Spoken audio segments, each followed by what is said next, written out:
warahetse ukora ibintu ntabwo Imana yobyemera. Haleluya.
Close by today.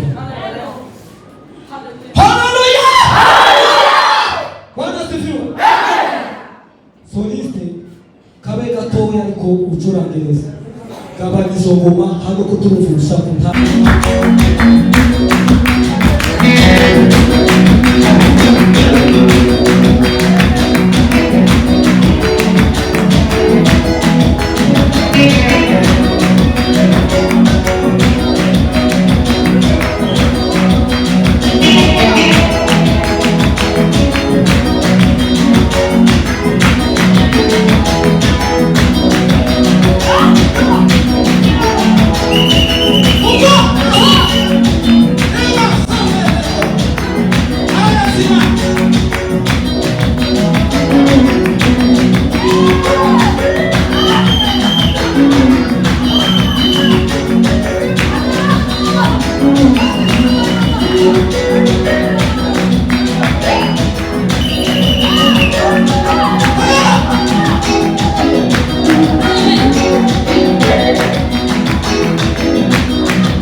turiko tubwira Imana dusenga amasengesho y'ihebye turavuga ngo Mana tuzohagarare hano hari icyo wakoze arasho sifi icyo kintu ariko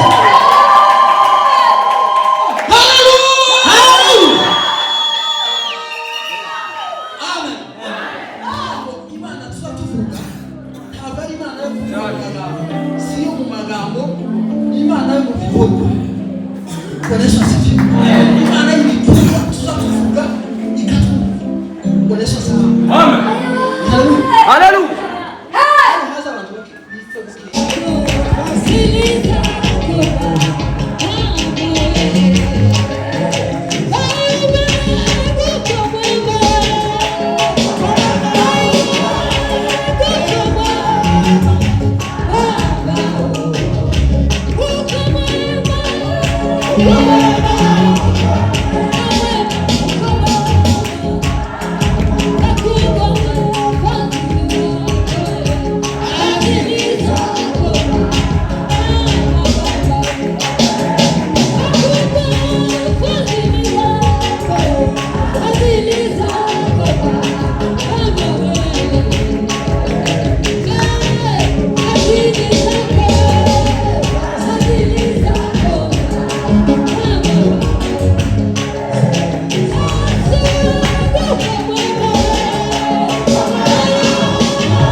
gisirikare cyoba ku isi n'ubwoko butagira abasirikare bwobaho n'ubwo ijuru risiruhinduka.